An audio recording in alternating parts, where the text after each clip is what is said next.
الله ما شاء الله كان وما لم يشأ لم يكن ولا حول ولا قوة إلا بالله العلي العظيم ولا حول ولا قوة إلا بالله العلي العظيم ولا حول ولا قوة إلا بالله العلي العظيم. الحمد لله نحمده ونستعينه ونؤمن به ونتوكل عليه ونعوذ بالله من شرور أنفسنا ومن سيئات أعمالنا من يهده الله فلا مضل له ومن يضلل فلا هادي له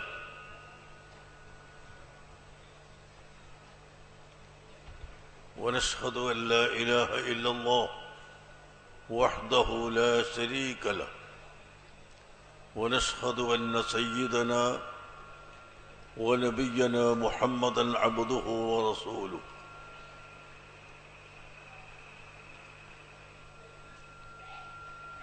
أرسله بالهدى ودين الحق ليظهره على الدين كله ولو كره المشركون. أما بعد فأعوذ بالله من الشيطان الرجيم.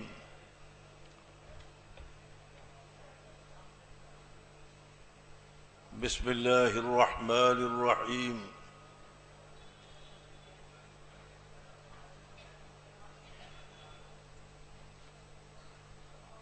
إنا أرسلناك شاهدا ومبشرا ونذيرا وداعيا إلى الله بإذنه وسراجا منيرا. صدق الله العظيم وصدق وبلغ رسوله النبي الكريم ونحن على ذلك من الشاهدين الشاكرين والحمد لله رب العالمين.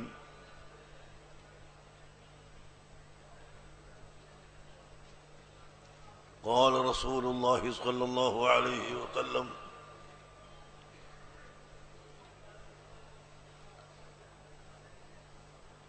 أوتيت خزائن السماوات والأرض فوضعت في يدي. صدق رسول الله صلى الله عليه وسلم. يا سيدي يا رسول الله خذ بيدي ما لي سواك ولا ألوي على أحد. Association vice president Abul Busra ഉസ്താദ് തുടങ്ങി നിരവധി പണ്ഡിതന്മാരുണ്ട്. ബഹുമാനപ്പെട്ട മർഹൂം സയ്യിദ് അബ്ദുറഹ്മാൻ ബാഫഖി തങ്ങളവരുടെ ഓമനപുത്രൻ സയ്യിദ് സൈനുൽ ആബിദീൻ തങ്ങൾ ഉൾപ്പെടെ നിരവധി സാദാത്തുക്കൾ ഇവിടെയുണ്ട്. മറ്റ് പല പൗര മുഖ്യന്മാരും വിശിഷ്ട അതിഥികളും ഉണ്ട്. ആരുടെയും പേര് പറയാൻ ഞാൻ ഉദ്ദേശിക്കാത്തത് സമയം ധാരാളം എടുക്കേണ്ടി വരും എന്നതുകൊണ്ടാണ്. ഈ മഹത്തായ മജ്ലിസിന്റെ ഹുർമത്ത് ചെറുതല്ല, വളരെ വലുതാണ് എന്ന് ഞാൻ പരിശുദ്ധ ഖുർആനിലൂടെ ആദ്യമായി നിങ്ങളെ കേൾപ്പിക്കട്ടെ. മന്ത്രി സാഹിബ് ഒരല്പം സംസാരിച്ചാലോ അതിനിടയിൽ?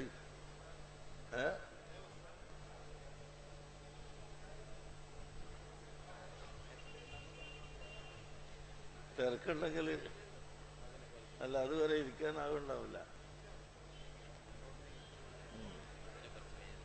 എന്നാ പിന്നെ അത് വേർന്നിട്ട് പോകാൻ ഇൻഷാല്ലാതെ പറഞ്ഞിട്ട്. പരിശുദ്ധ ഖുർആൻ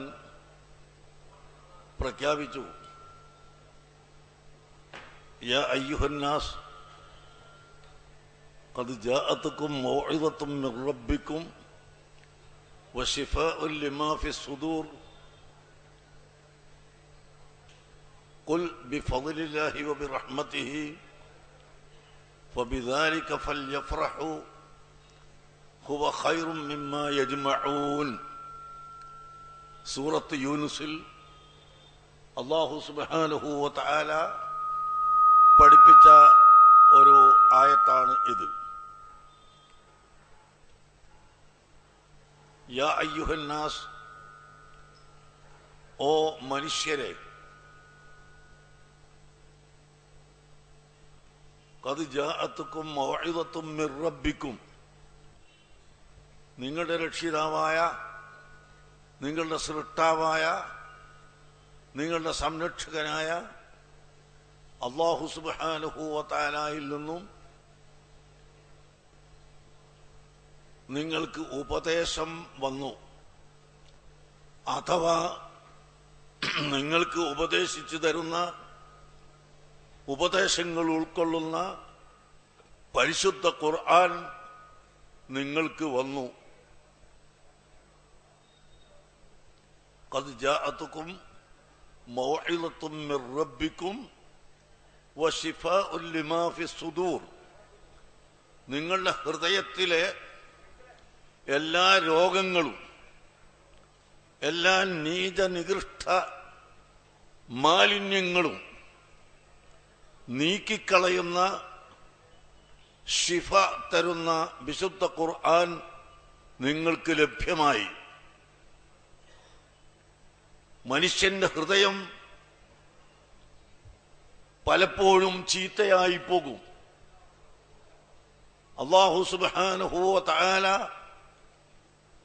പ്രത്യേകം എടുത്തു പറഞ്ഞു, കല്ല ബൽ റാന അലാ ഖുലൂബിഹിം, ഓ നബിയെ, സത്യം ഗ്രഹിക്കാത്തവർ, സത്യം മനസ്സിലാക്കാത്തവർ, സത്യത്തിലേക്ക് കടന്നു വരാത്തവർ, എത്ര വലിയ ഉപദേശം ചെയ്താലും പ്രയോജനപ്പെടാത്തവർ, റാന അലാ ഖുലൂബിഹിം, അവരുടെ ഹൃദയത്തിൽ ചേറ് പുരണ്ടിരിക്കുന്നു, ചളി പുരണ്ടിരിക്കുന്നു. അഥവാ കാപട്യവും ദോഷവും അവരുടെ ഹൃദയത്തിൽ ഒട്ടിപ്പിടിച്ച് അവരുടെ ഹൃദയം കറുത്തുപോയിരിക്കുന്നു.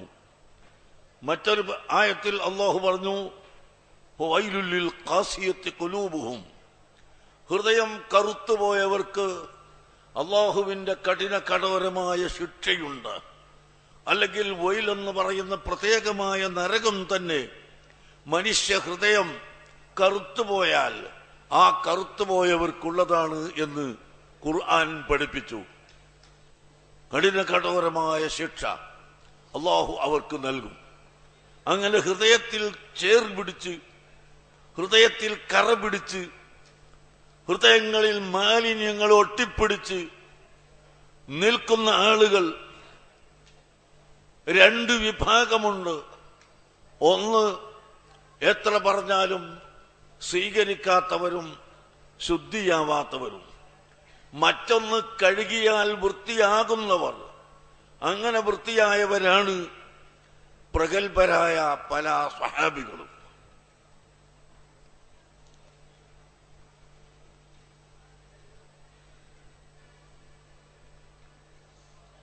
അത് പരിശുദ്ധ ഖുർആന് അതിന് ശിഫയാണ്. ഫീ ഖുലൂബിഹിം മറളുൻ, മറ്റൊരായത്തിൽ അല്ലാഹു ഇതിനെ സംബന്ധിച്ച് രോഗം എന്നാണ് വിശേഷിപ്പിച്ചത്. മനുഷ്യ ഹൃദയത്തിൽ രോഗം ഉണ്ട്. ആ രോഗം മാറ്റിക്കൊടുക്കാൻ വശിഫാഉൻ ലിമാ ഫിസ്സുദൂർ, അവരുടെ ഹൃദയത്തിലുള്ള എല്ലാ രോഗങ്ങൾക്കും ശിഫയായ പരിശുദ്ധ ഖുർആൻ അവരിലേക്ക് സമാഗതമായി. ശ്രദ്ധിച്ച് നിങ്ങൾ മനസ്സിലാക്കണം. വഹുദം വറഹ്മത്തുൽ ലിൽ മുഅ്മിനീൻ, എന്നാൽ ഈ വിശുദ്ധ ഖുർആൻ അവതരിച്ചത് കൊണ്ട് മാത്രം ഒരു വ്യക്തിക്ക് മനസ്സിലാക്കാൻ കഴിയുകയില്ല. മറിച്ച് ഖുർആൻ എന്താണെന്ന് പഠിക്കണം, ഖുർആൻ ഗ്രഹിക്കണം. അതിന് ആ ഖുർആനിനെ സംബന്ധിച്ച് പഠിപ്പിച്ചു തരുന്ന, ഖുർആനിലൂടെ നിങ്ങളെ ക്ഷണിക്കുന്ന ഹിദായത്തിന്റെ മാർഗം പഠിപ്പിച്ചു തരുന്ന ഐനുൽ ഹുദയായ മുഹമ്മദുർ റസൂലുള്ളാഹി സ്വല്ലല്ലാഹു അലൈഹി വസല്ലം, മാത്രമല്ല അല്ലാഹുവിന്റെ റഹ്മത്ത് കൂടിയായ മുഹമ്മദ് നബി സ്വല്ലല്ലാഹു അലൈഹി വസല്ലം. അല്ലാഹുവിന്റെ റഹ്മത്താണ്. വമാ അർസൽനാക ഇല്ലാ റഹ്മത്തൻ ലിൽ ആലമീൻ. അഖില ലോക ചരാചരങ്ങൾക്കും അനുഗ്രഹമായിട്ടല്ലാതെ തങ്ങളെ നാം അയച്ചിട്ടില്ല എന്ന് വിശുദ്ധ ഖുർആൻ പഠിപ്പിക്കുന്നു. അഖില ലോകത്തിനും റഹ്മത്താണ്. സത്യവിശ്വാസികൾക്ക് റഹ്മത്താണ്, സത്യം വിശ്വസിക്കാത്തവർക്ക് റഹ്മത്ത് ഉണ്ട്, ജീവികൾക്കും നിർജീവികൾക്കും റഹ്മത്ത് ഉണ്ട്, എല്ലാവർക്കും റഹ്മത്ത് ഉണ്ട്. നബി സല്ലല്ലാഹു അലൈഹി വസല്ലമ തങ്ങൾ എല്ലാവർക്കും റഹ്മത്താണ്.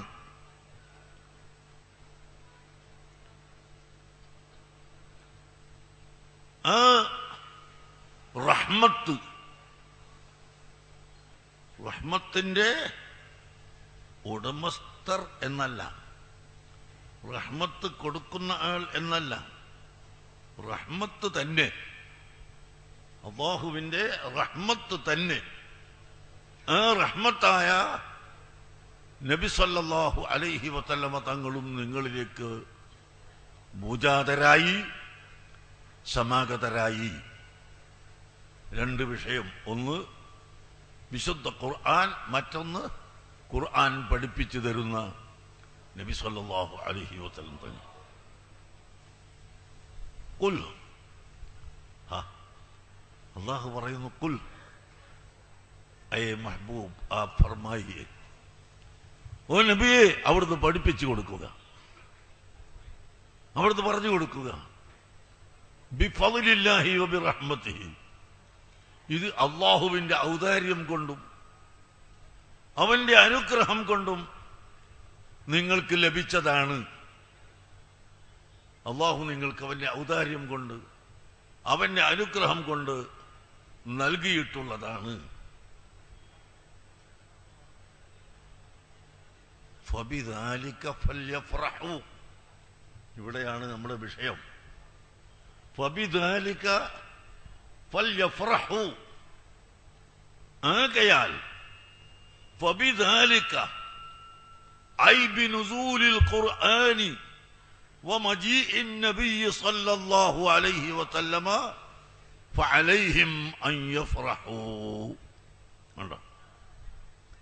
ഖുർആൻ പഠിപ്പിക്കുന്നു,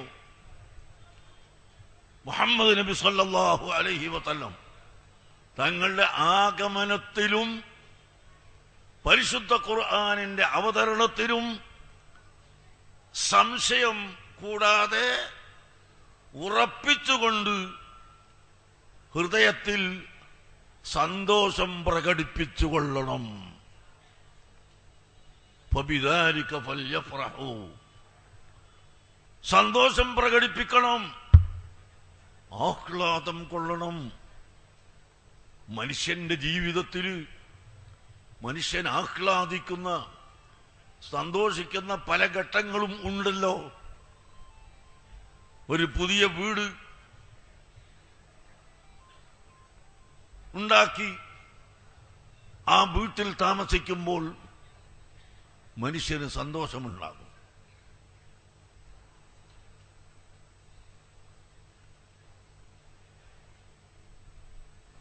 വിവാഹം കഴിക്കുമ്പോൾ സന്തോഷമുണ്ടാകും.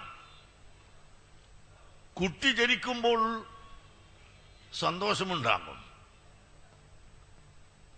ഏതെങ്കിലും കുടുക്കിൽപ്പെട്ടാൽ അതിൽ നിന്ന് മോചിതനാകുമ്പോൾ സന്തോഷമുണ്ടാകും. അങ്ങനെ മനുഷ്യന്റെ ജീവിതത്തില് സന്തോഷം വരുന്ന, ആഹ്ലാദം വരുന്ന നിരവധി ഘട്ടങ്ങളും സന്ദർഭങ്ങളും ഉണ്ട്. എന്നാൽ അവിടെയൊന്നും സന്തോഷം പ്രകടിപ്പിക്കണമെന്ന് ഖുർആൻ കൽപ്പിച്ചിട്ടില്ല. ഖുർആൻ കൽപ്പിച്ചത് രണ്ട് വിഷയത്തിൽ നിങ്ങൾ സന്തോഷിച്ചു കൊള്ളണം. ഒന്ന് ഖുർആന്റെ അവതരണത്തിലും, മറ്റൊന്ന് ഹബീബ് മുഹമ്മദുർ റസൂലുള്ളാഹി സല്ലല്ലാഹു അലൈഹി വസല്ലമ തങ്ങളുടെ ആഗമനത്തിലും നിങ്ങൾ സന്തോഷിക്കണം, സന്തോഷം പ്രകടിപ്പിക്കണം. നോക്ക്, എന്നിട്ട് എന്ത് പറയുന്നു? ഹുവ ഖൈറുൻ മിമ്മാ യജ്മഊന. നബി സല്ലല്ലാഹു അലൈഹി വസല്ലം തങ്ങളുടെ ആഗമനത്തിൽ സന്തോഷം പ്രകടിപ്പിക്കലും അതിനുവേണ്ടി ഒരുമിച്ച് കൂടലും ഖൈറുൻ ഏറ്റവും വലിയ ഗുണമാണ്. മിമ്മാ യജ്മഊന മനുഷ്യർ ഒരുമിച്ച് കൂട്ടുന്ന എല്ലാ വസ്തുക്കളെക്കാളും, മനുഷ്യർ ഒരുമിച്ച് കൂട്ടുന്ന എല്ലാ സദസ്സുകളെക്കാളും, എല്ലാ സമ്പത്തുകളെക്കാളും, എല്ലാ വിഷയങ്ങളെക്കാളും ഏറ്റവും ഉത്തമമായത് ഏതാണ്? നബി സല്ലല്ലാഹു അലൈഹി വസല്ലമ തങ്ങളുടെ ആഗമനത്തിൽ സന്തോഷം പ്രകടിപ്പിക്കാൻ ഒരുമിച്ച് കൂടുന്ന മജ്ലിസ്. അതാണ് ഈ മജ്ലിസ്, അതാണ് ഹുബ്ബുർ റസൂൽ കോൺഫറൻസ്. അല്ലാഹു സുബ്ഹാനഹു വ തആല നമ്മളിൽ നിന്ന് സ്വീകരിക്കുമാറാകട്ടെ. ഇതിനുവേണ്ടി കഠിനാധ്വാനം ചെയ്ത് മാസങ്ങളോളമായി പ്രവർത്തിക്കുന്ന എല്ലാ പ്രവർത്തകർക്കും അർഹമുർ റഹീമായ അല്ലാഹ്, നീ ഹബീബായ നബി സല്ലല്ലാഹു അലൈഹി വസല്ലമ തങ്ങളോടുള്ള അടുപ്പവും മഹബ്ബത്തും വർദ്ധിപ്പിക്കണം റഹ്മാനേ. ഈ മജ്ലിസിൽ വന്ന് ഒരുമിച്ച് കൂടിയ മുഴുവൻ ആളുകൾക്കും നിന്റെ റഹ്മത്ത്, ഐനുർ റഹ്മത്തായ നബി സല്ലല്ലാഹു അലൈഹി വസല്ലം തങ്ങളുടെ റഹ്മത്തും ഞങ്ങൾക്ക് ചൊരിച്ചു തരണം റഹ്മാനേ.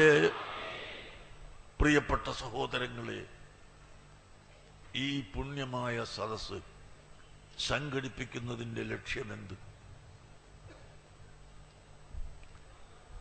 മനുഷ്യൻ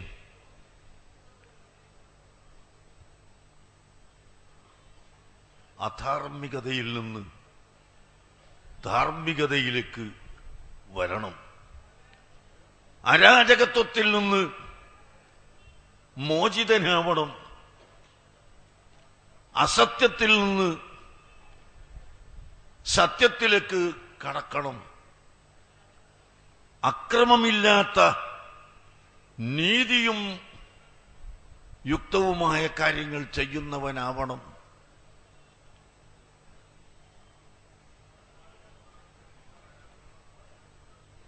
ഇസ്ലാം കഠിനമായി വിരോധിച്ച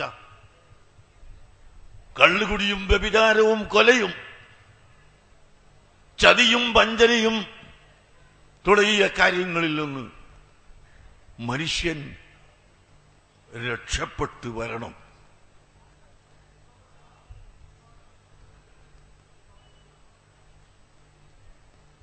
അങ്ങനെ എല്ലാ ദുശ്ചെയ്തിയിൽ നിന്നും ദുർനടപടികളിൽ നിന്നും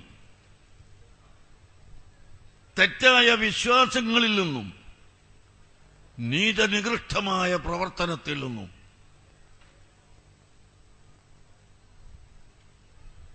മനുഷ്യൻ മുക്തനാവണം. ഇത്രയും നേരം ഞാൻ പറഞ്ഞ ഈ കാര്യം ഇപ്പോൾ ഇതാർക്കും തർക്കമില്ലാത്തതാണ്. ഉണ്ടോ? തർക്കമുണ്ടോ? ഇവിടെ ഏതെങ്കിലും ഒരു കക്ഷിക്ക് തർക്കമുണ്ടോ? അക്രമം വേണമെന്ന് പറയുന്നവർ ആരുമില്ല, അനീതി വേണമെന്ന് പറയുന്നവരാരുമില്ല, അഴിമതി നടത്തുന്നവരും അഴിമതി വേണമെന്ന് പറയുകയില്ല.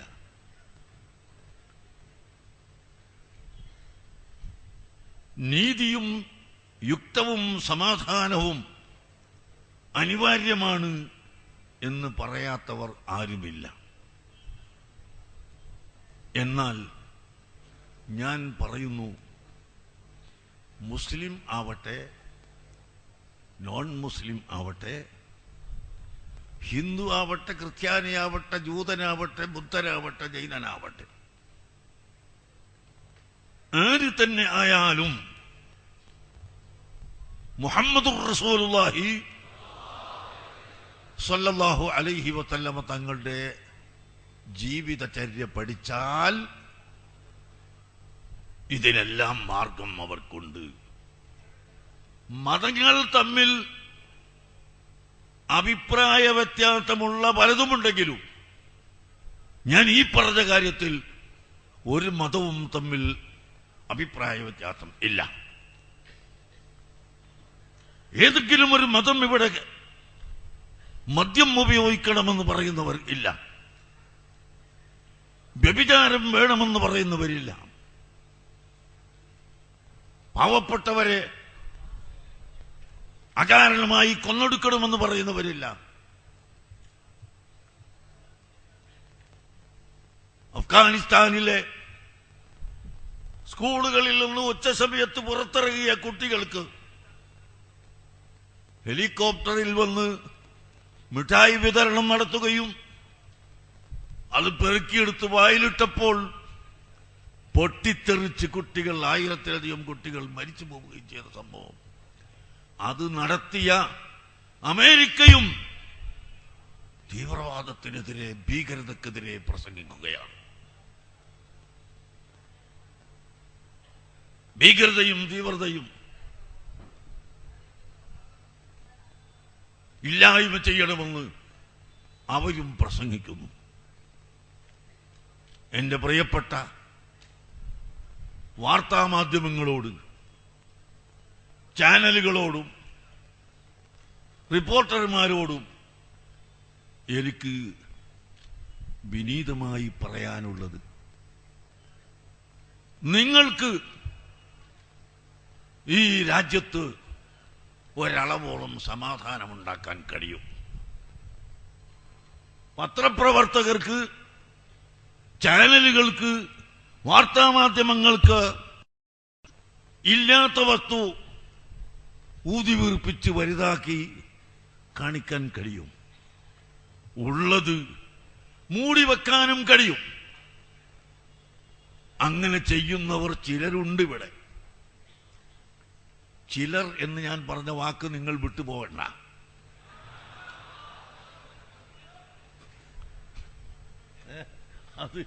അത് കട്ട് റിപ്പോർട്ട് ചെയ്തിട്ട് എല്ലാ വാർത്താ മാധ്യമങ്ങളും അങ്ങനെയാണ്, എല്ലാ ചാനലുകളും എങ്ങനെയാണെന്ന് പറഞ്ഞാൽ നാളെ ഇനി അതിനൊരു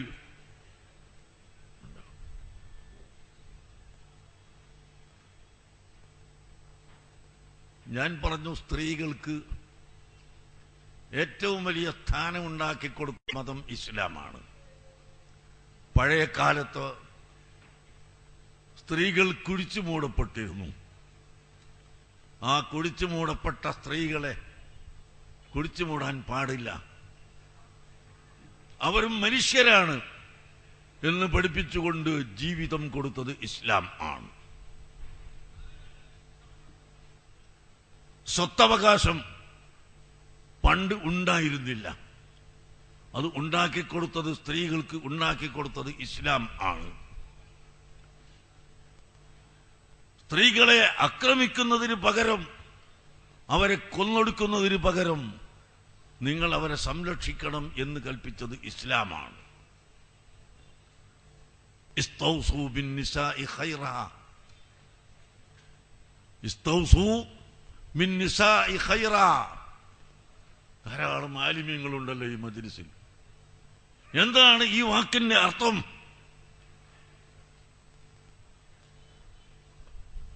ഒരു വ്യക്തി, ഇപ്പൊ ഞാൻ മന്ത്രി ഇബ്രാഹിം കുഞ്ഞി സാഹിബിനെ അടുക്കിട്ട് വന്നിട്ട് എനിക്കവിടെ റോഡ് വേണം മന്ത്രി സാഹിബ് എന്ന ഒറ്റ വാക്കിൽ പറഞ്ഞാൽ നോക്കാമെന്ന് പറയൂ. നേരെ മറിച്ച് ഞാൻ ഒരു കാര്യം പറയാനാണ് ഇവിടെ വന്നത്, അത് നിങ്ങൾ പരിഗണിക്കണം കേട്ടോ. പറയും, ഞാൻ പറയട്ടെ, നിങ്ങളത് പരിഗണിക്കണം. വീണ്ടും പറഞ്ഞു, എന്നാൽ പറയൂ എന്ന് പറഞ്ഞിട്ട് അവിടെ റോഡിന് ആവശ്യമുണ്ട്, അത് ചെയ്തു തരണമെന്ന് പറയുമ്പോൾ അദ്ദേഹത്തിന് പരിഗണന ഉണ്ടാവും കൂടുതൽ. എനിക്കൊരു 1,00,000 രൂപ കടം വേണം, ഒരാളെടുക്ക ചെന്ന് എനിക്ക് 1,00,000 രൂപ കടം വേണം എന്ന് പറഞ്ഞാൽ അതിന് പരിഗണന കുറവാണ്. ഞാൻ വന്നത് വളരെ മുഖ്യമായ ഒരു ആവശ്യത്തിനാണ്, അതൊന്ന് പരിഗണിക്കണം കേട്ടോ, ഞാൻ പറയട്ടെ എന്ന് ചോദിച്ചിട്ട് എനിക്ക് 1,00,000 രൂപ കടം വേണമെന്ന് പറഞ്ഞാൽ അതിന് പരിഗണന കൂടുതൽ ലഭിക്കും. അതുപോലെയാണ് ഊസീകും ബിന്നിസാഇ ഖൈറാ, നിങ്ങൾ സ്ത്രീകൾക്ക് ഗുണം ചെയ്യണമെന്ന് ഞാൻ പറയുന്നു എന്നതിന് പകരം ഹബീബായ നബി സല്ലല്ലാഹു അലൈഹി വസല്ലം പറഞ്ഞത് ഇസ്തൗസൂ ബിന്നിസാഇ ഖൈറാ, സ്ത്രീകൾക്ക് ഗുണം ചെയ്യണമെന്ന ഒരു ഉപദേശം ജനങ്ങളെ ഞാൻ നിങ്ങളോട് ചെയ്യുന്നുണ്ട്. അത് നിങ്ങൾ തള്ളിക്കളയരുത് കേട്ടോ, അത് സ്വീകരിക്കണം കേട്ടോ.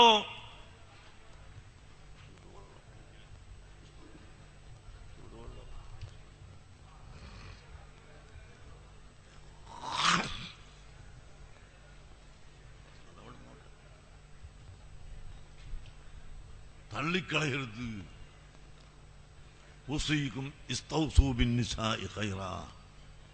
അങ്ങനെ സ്ത്രീകളെ നിങ്ങളെ ഇണകളാക്കി വെച്ച്, സ്ത്രീകളെ നിങ്ങളുടെ ഇണകളായി പഠിപ്പിച്ച് അവർക്ക് ഗുണം ചെയ്തു കൊടുക്കാനും അവരെ സംരക്ഷിക്കാനും അവർക്ക് ഭക്ഷണം കൊടുക്കൽ നിർബന്ധം, പാർപ്പിടം കൊടുക്കൽ നിർബന്ധം, വസ്ത്രം കൊടുക്കൽ നിർബന്ധം, എല്ലാവിധ സംരക്ഷണങ്ങളും നൽകൽ നിർബന്ധം, അനിവാര്യം.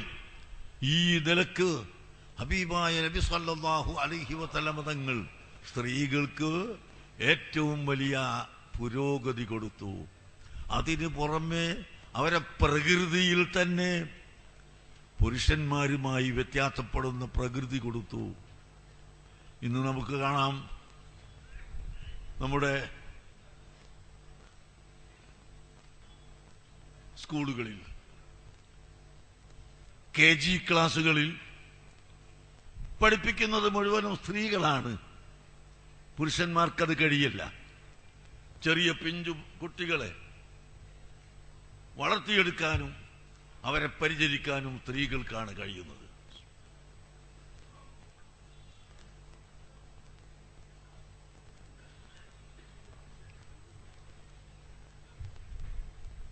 അത് സ്ത്രീകൾക്കല്ലാതെ കഴിയില്ല. അതുപോലെ ഇന്ത്യയുടെ മിലിറ്ററി,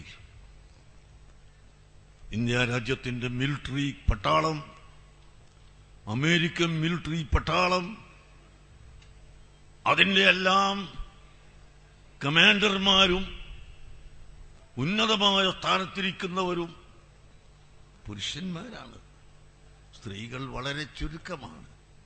കാരണം പുരുഷന്മാരെ പോലെ സ്ത്രീകൾക്ക് മനക്കരുത്ത് ലഭിക്കുകയില്ല, ധൈര്യം ലഭിക്കുകയില്ല. ധൈര്യം അത് പുരുഷന്മാർക്കാണ് കൂടുതൽ ഉള്ളത്. അതുകൊണ്ട് തന്നെ പുരുഷന്മാര് അവർക്ക് ചില പ്രത്യേകതയുണ്ട്, സ്ത്രീകൾക്ക് മറ്റു ചില പ്രത്യേകതയുണ്ട്.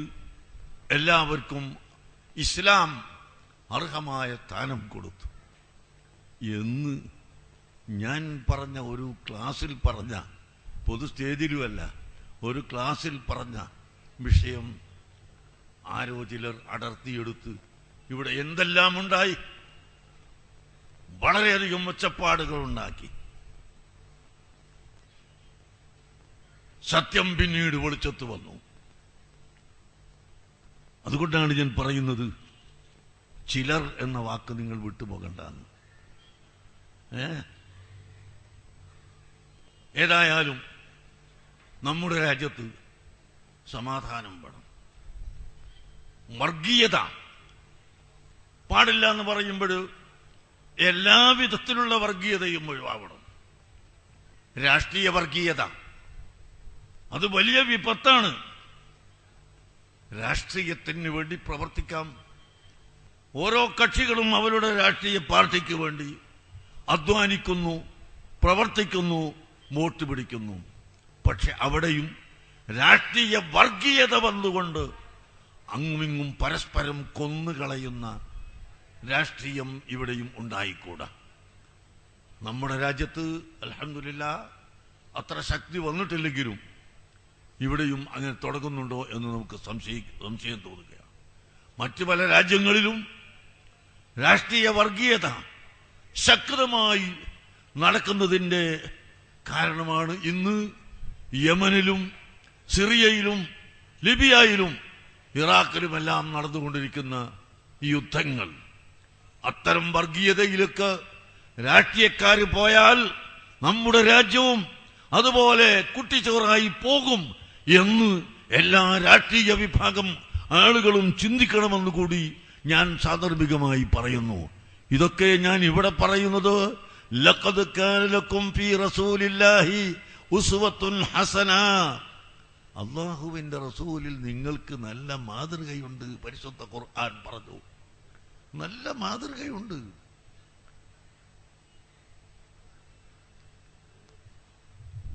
ഒരു 5 മിനിറ്റ് ഇബ്രാഹിം കുഞ്ഞ് സാഹിബ് സംസാരിക്കട്ടെ.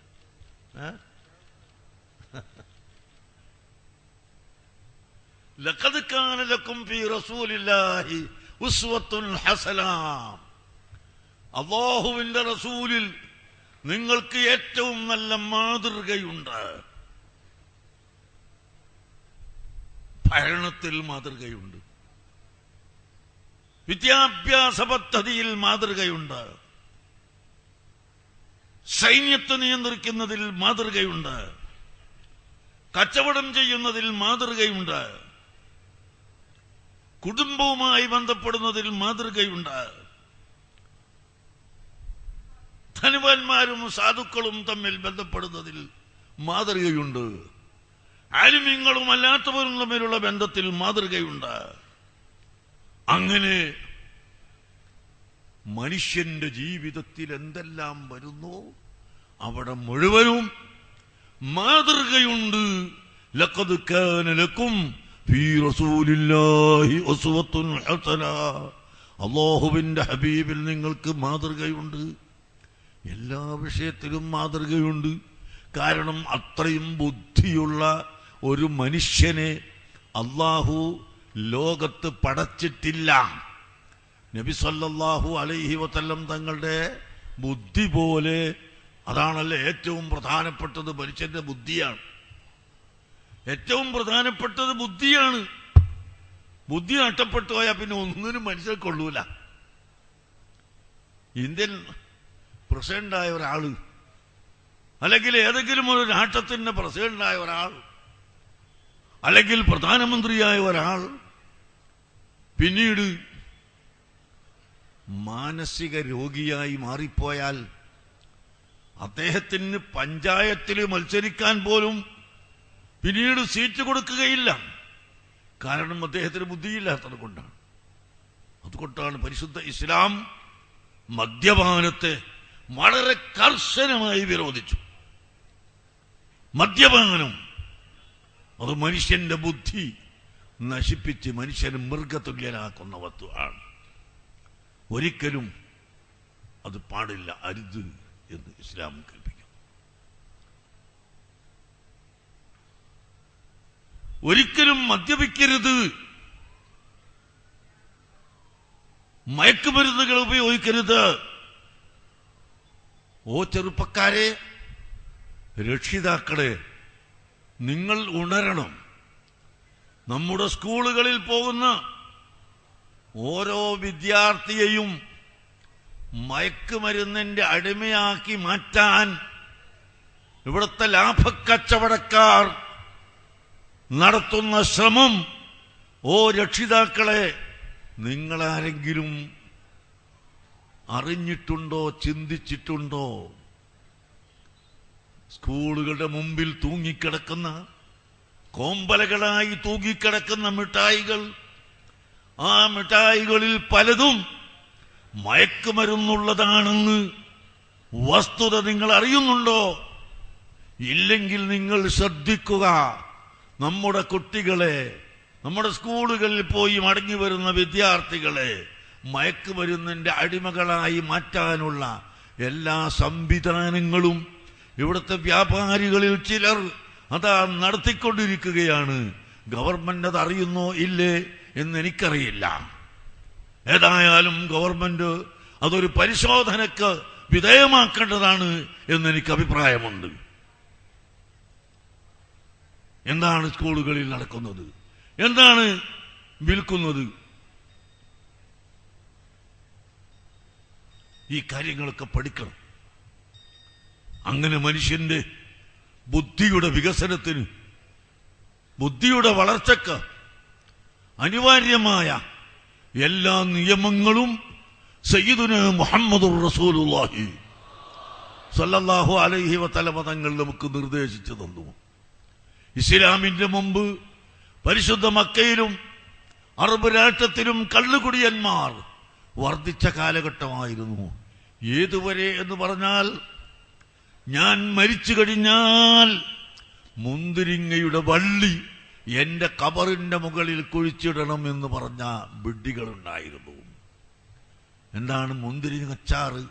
അതാണ് കള്ളിന്റെ ഏറ്റവും വലിയ കള്ള് ആ കാലഘട്ടത്തിലുള്ളത്. ആ കള്ള് കുടിച്ച് കുടിച്ച് കുടിച്ച് കുടിച്ച് അങ്ങേയറ്റം കുടിച്ച് മദ്യപിച്ച് ജീവിച്ച മനുഷ്യൻ, അയാൾ മരിക്കുന്നതിൽ അയാൾക്കുള്ള ദുഃഖം കള്ളു കുടിക്കാൻ സാധിക്കാതെ വരുമല്ലോ എന്ന ദുഃഖമാണ്. ആ ദുഃഖത്തിന്റെ പേരിൽ അദ്ദേഹം പറയുന്നു, ഞാൻ മരിച്ചു കഴിഞ്ഞാൽ മുന്തിരിങ്ങയുടെ വള്ളി എന്റെ കബറിന്റെ മുകളിൽ കുഴിച്ചിടണം. അത്രയും വിഡ്ഢിത്തമുള്ള, മയക്കുമരുന്നിലും കള്ളിലും ലയിച്ചു പോയിരുന്ന ആ ജനങ്ങളെയാണ് അലാ ഇന്നല്ലാഹ ഹറമ ശുർബൽ ഖംർ, അല്ലാഹു തആല കള്ളുകുടി ഹറാമാക്കിയിരിക്കുന്നു എന്ന പ്രഖ്യാപനം മദീനയിലെ അഗാഡിയിൽ വെച്ച് ബഹുമാനപ്പെട്ട അലി ഇബ്നു അബീ താലിബ് റളിയല്ലാഹു അൻഹു പ്രഖ്യാപിച്ചപ്പോൾ നബി സല്ലല്ലാഹു അലൈഹി വസല്ലം തങ്ങളുടെ കൽപ്പന പ്രകാരം അതങ്ങ് പ്രഖ്യാപനം നടത്തിയപ്പോൾ മദീനയിൽ കള്ള് കച്ചവടം ചെയ്തിരുന്ന അബൂ തൽഹത്തുൽ അൻസാരി അടക്കമുള്ള ആളുകൾ അവരുടെ കള്ള് ഷാപ്പുകളിലെ ലക്ഷക്കണക്കിന് ദീനാറിന്റെയും ദിർഹമിന്റെയും കള്ളുകൾ ഒഴിച്ചു കളയുകയും പാത്രങ്ങൾ തച്ചുടച്ചു കളയുകയും ചെയ്ത ചരിത്രം നമുക്ക് ഓർമ്മയിൽ വേണം. അങ്ങനെ ഇസ്ലാം എന്നേക്കും കള്ളുകുടി നിർമ്മാർജ്ജനം ചെയ്തു, എന്നേക്കും മയക്കുമരുന്നിനെ തടസ്സപ്പെടുത്തി ഇസ്ലാമിനെ മനുഷ്യനെ മനുഷ്യനാക്കി കൊണ്ടുവന്നു. അതിന് റസൂലുള്ളാഹിയുടെ ചരിത്രമാണ് നാം പഠിക്കേണ്ടത്. പ്രിയപ്പെട്ട സഹോദരങ്ങളെ, അതുപോലെ വൈവാഹിക ജീവിതത്തിൽ എന്തെല്ലാം മാർഗങ്ങളുണ്ടോ അത് മുഴുവനും നബി സല്ലല്ലാഹു അലൈഹി വസല്ലം തങ്ങൾ പഠിപ്പിച്ചു തന്നിട്ടുണ്ട്. രാജ്യം ഭരിക്കുന്നതിൻ്റെ നിയമങ്ങൾ അവിടുന്ന് പഠിപ്പിച്ചു തന്നിട്ടുണ്ട്. ഭീകരതയുടെ നിർമ്മാർജ്ജനത്തെ സംബന്ധിച്ച് അവിടുന്ന് പഠിപ്പിച്ചു തന്നിട്ടുണ്ട്. ഞാൻ നീട്ടിപ്പറയുന്നില്ല, നിങ്ങൾ ആലോചിച്ചു നോക്കൂ. നബി സല്ലല്ലാഹു അലൈഹി വസല്ലം തങ്ങളെ മക്കയിൽ നിന്ന് അവർ മദീനയിലേക്ക് പോകാൻ പ്രവർത്തിച്ചു. അള്ളാഹുവിൻ്റെ കൽപ്പന പ്രകാരമാണ് മദീനയിലേക്ക് പോയതെങ്കിലും മക്കയിൽ വെച്ച് വലിയ അക്രമങ്ങൾ ചെയ്തു. റസൂലുള്ളാഹിന്റെ നിസ്കരിക്കുന്ന സമയത്ത് ഒട്ടകത്തിന്റെ കൊടൽമാല കൊണ്ടുവന്ന് കഴുത്തിലിട്ടു. നബി സല്ലല്ലാഹു അലൈഹി വസല്ലമ തങ്ങളുടെ സഹധർമ്മിണിയായ ബീവി ആയിഷ റളിയല്ലാഹു അൻഹയുടെ പേരിൽ വ്യഭിചാര ആരോപണം നടത്തി. നബി സല്ലല്ലാഹു അലൈഹി വസല്ലം തങ്ങളുടെ പല്ലുകൾ പൊട്ടിച്ചു. ഇങ്ങനെയെല്ലാം ചെയ്ത ശത്രുക്കൾ നബി സല്ലല്ലാഹു അലൈഹി വസല്ലം തങ്ങൾ മദീനയിൽ നിന്ന് മക്കയിലേക്ക് ഉംറ ചെയ്യാൻ ഒരുങ്ങിയ സമയത്ത് അതിനെയും തടഞ്ഞു. ഹുദൈബിയയിൽ വെച്ച് തടഞ്ഞു. അങ്ങനെ കരാർ എഴുതിയിട്ട് അടുത്ത കൊല്ലത്താണ് ഉംറക്ക് വരുന്നത്. അത്രയും കാഠിന്യമേറിയ ക്രൂരത കാണിച്ച ഈ നാട്ടിലേക്ക് മക്കം ഫതഹിന്റെ സമയത്ത് നബി സല്ലല്ലാഹു അലൈഹി വസല്ലമ തങ്ങൾ കടന്നു വരുന്നത് പ്രതിപക്ഷമില്ലാത്ത ഭരണാധികാരിയായിട്ടാണ്. നമ്മുടെ കേരളത്തിൽ അങ്ങനെയില്ല, പ്രതിപക്ഷമില്ലാത്ത ഭരണം ഉണ്ടാവില്ല. ഇന്ത്യ രാജ്യത്ത് പ്രതിപക്ഷമില്ലാത്ത ഭരണം ഉണ്ടാവില്ല. മറ്റ് രാഷ്ട്രങ്ങളിലൊന്നും, മിക്ക രാഷ്ട്രങ്ങളിലും ഇന്ന് പ്രതിപക്ഷമുള്ള ഭരണമാണ്. എങ്കിൽ ഹബീബായ നബി സല്ലല്ലാഹു അലൈഹി വസല്ലം തങ്ങൾ യാതൊരു പ്രതിപക്ഷവുമില്ലാത്ത പൂർണ്ണമായ അധികാരം കയ്യിൽ കൊടുക്കപ്പെട്ട നിലക്കാണ് മക്കയിലേക്ക് വരുന്നത്. മക്കയിലേക്ക് വന്നിട്ട് ആളുകളതാ വിറക്കുന്നു, ശത്രുക്കൾ വിറക്കുകയാണ്. മുഹമ്മദ് വരുന്നത് പൂർണ്ണ അധികാരത്തോടുകൂടെയാണല്ലോ, ഞങ്ങളെ എന്തു ചെയ്യും എന്ന് ആലോചിച്ചുകൊണ്ട് അതാ വിറവിറക്കുകയാണ്.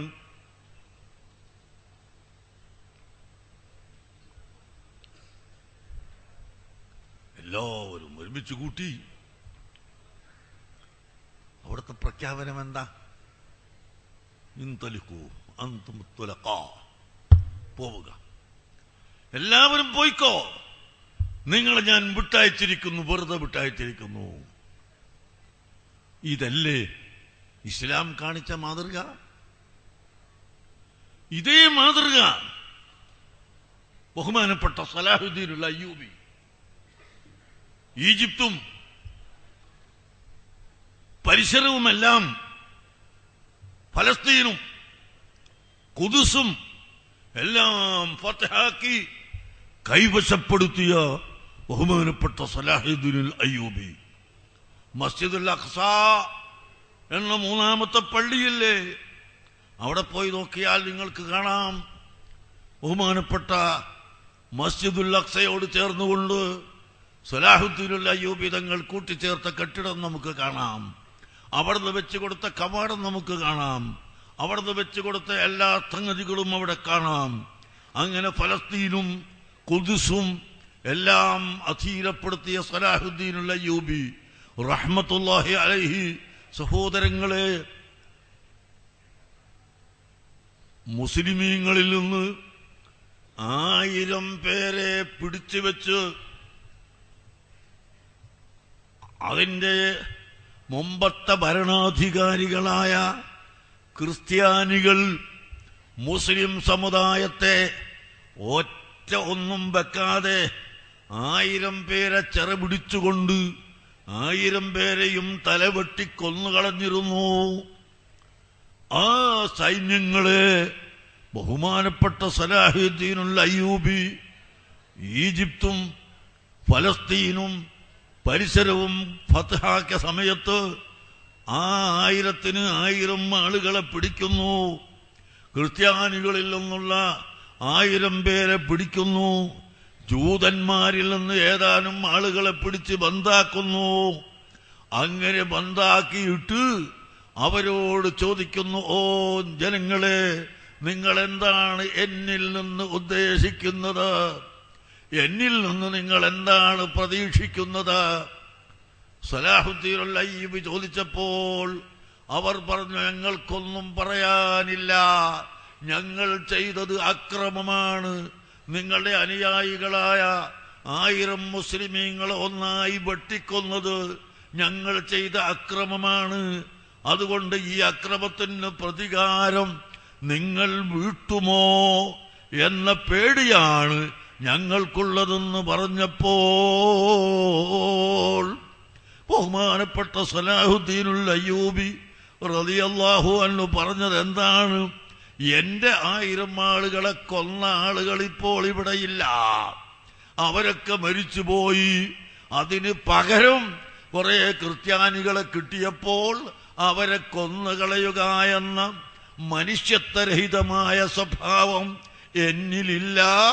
അതുകൊണ്ട് നിങ്ങളെല്ലാവരെയും ഞാനിതാ വിട്ടയക്കുന്നു എന്ന് ബഹുമാനപ്പെട്ട സലാഹുദ്ദീനുൽ അയ്യൂബി തങ്ങൾ പറഞ്ഞത് ചരിത്രത്തിൽ നമുക്ക് കാണാം. അതാണ് ലഖദ് കാന ലക്കും ഫീ റസൂലില്ലാഹി ഉസ്വത്തുൻ ഹസന, അല്ലാഹുവിന്റെ റസൂലിൽ ഏറ്റവും വലിയ മാതൃകയുണ്ട് എന്ന് പറഞ്ഞത്.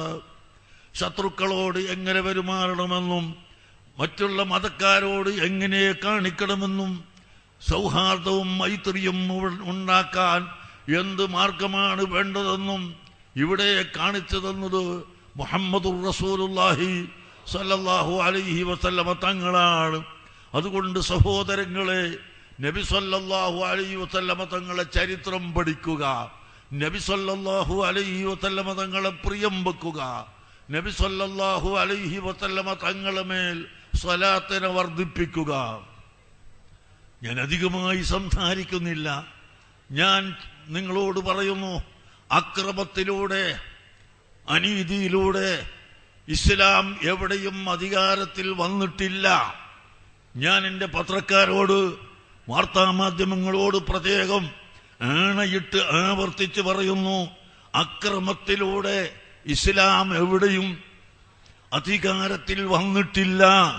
മറിച്ച് ഇസ്ലാം എന്തുകൊണ്ടാണ് ഇവിടെ പ്രചരിച്ചത്?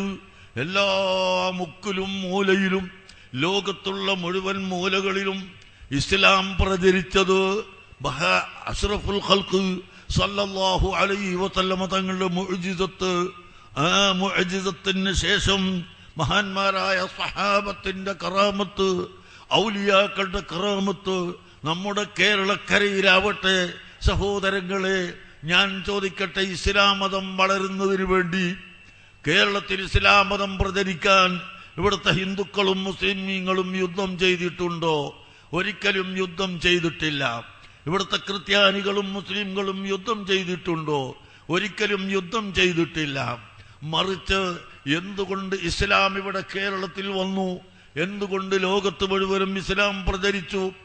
ഞാൻ നിങ്ങൾക്കൊരു ചെറിയ സാമ്പിൾ മാത്രം പറഞ്ഞു കാണിച്ചു തരാം. ആഫ്രിക്കൻ നാടുകൾ നിങ്ങൾക്കറിയാമല്ലോ. എത്രയെത്ര നാടുകളാണ് ആഫ്രിക്കൻ നാട്. ആ നാട്ടിലെല്ലാം മുസ്ലിമീങ്ങളാണ് ഇന്ന് ബഹുഭൂരിപക്ഷം ജനങ്ങളും ഉള്ളത്.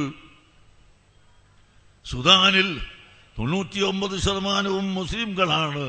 മൊറീത്താനിയയിൽ 100% മുസ്ലിമീങ്ങളാണ്. അങ്ങനെ ഒരുപാട് ആഫ്രിക്കൻ നാടുകളിൽ മുസ്ലിം സമുദായം വളരെ വളരെ വളരെ അധികമുള്ള രാജ്യങ്ങളുണ്ട്. ഈ രാജ്യങ്ങളിലൊക്കെ ഇസ്ലാം എങ്ങനെ വളർന്നു? അതിലൊരു ചെറിയ സാമ്പിൾ, ഒരു ഉദാഹരണം ഞാൻ നിങ്ങൾക്ക് കേൾപ്പിച്ചു തരാം. ആഫ്രിക്കൻ നാടുകളിൽപ്പെട്ട ഒരു രാജ്യമാണ് കൈറുവാൻ. കുടിക്കുമ്പോൾ എടുക്കല്ല, ഒരു ബോധമില്ലാണ്ട് എടുത്തോളൽ. ഇതുവരെ ആയിട്ട് പിന്നെ എവിടെയായി?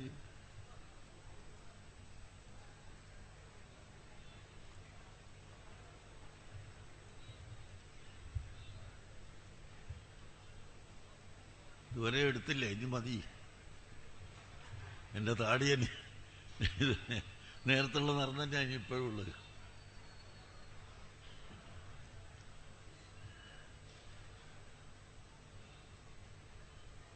ആഫ്രിക്കൻ നാടുകളിലേക്ക് എല്ലാവരും ശ്രദ്ധിച്ച് മനസ്സിലാക്കണം. ഇസ്ലാം മതപ്രബോധനത്തിന് വേണ്ടി അയക്കപ്പെട്ട സഹാബികൾ 12 പേരായിരുന്നു. ഈ 12 പേരുടെ നേതാവ് ഉഖ്ബത്ത് ഇബ്നു നാഫിഅ് റളിയല്ലാഹു അൻഹു. അദ്ദേഹം ഒരിക്കൽ ബർബർ എന്ന ഒരു സ്ഥലത്ത് ചെന്ന് കുറച്ചാളുകളോട് ഇസ്ലാമിനെ പറ്റി പഠിപ്പിച്ചു കൊടുത്തു. വളരെ ചുരുക്കം ആളുകൾ ഇസ്ലാം മതം സ്വീകരിച്ചു പേരിന്. അവരിങ്ങോട്ട് പോന്നപ്പോഴേക്ക് അവർ പിന്നെയും അങ്ങോട്ടും തന്നെ പോയി. പിന്നെ അവർ ഇസ്ലാമിൽ ഉറച്ചു നിൽക്കണില്ല. പക്ഷെ നിരാശരായില്ല.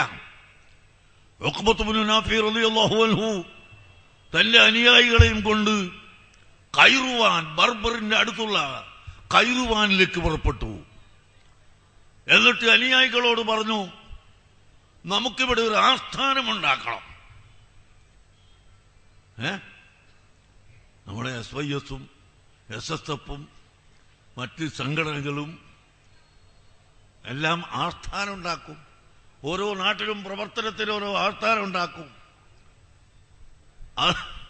ആ ആസ്ഥാനം ഉണ്ടാക്കുമ്പോൾ അതിന് സഹായിച്ചു കൊടുക്കുന്നവർ സംഘടന വളരണമെന്ന് ഉദ്ദേശിക്കുന്നവരാണ്, പ്രവർത്തനം വളരണമെന്ന് ഉദ്ദേശിക്കുന്നവരാണ്. അല്ലാത്തവർ അതിന് കൊള്ളിവെക്കും. ഇവിടെ ആസ്ഥാനം ഉണ്ടായിപ്പോയാൽ കാര്യം അപകടമാണ് എന്ന് വെച്ചിട്ട് കൊള്ളിവെക്കുന്നവരുണ്ടാവും. ഏതായിരുന്നാലും കൈറുവാനിൽ ചെന്ന് ഇവിടെ നമുക്കൊരാസ്ഥാനമുണ്ടാക്കണം എന്ന് ഉഖ്ബത്ത് ഇബ്നു നാഫി റളിയല്ലാഹു അൻഹു പറഞ്ഞു. സഹോദരങ്ങളെ,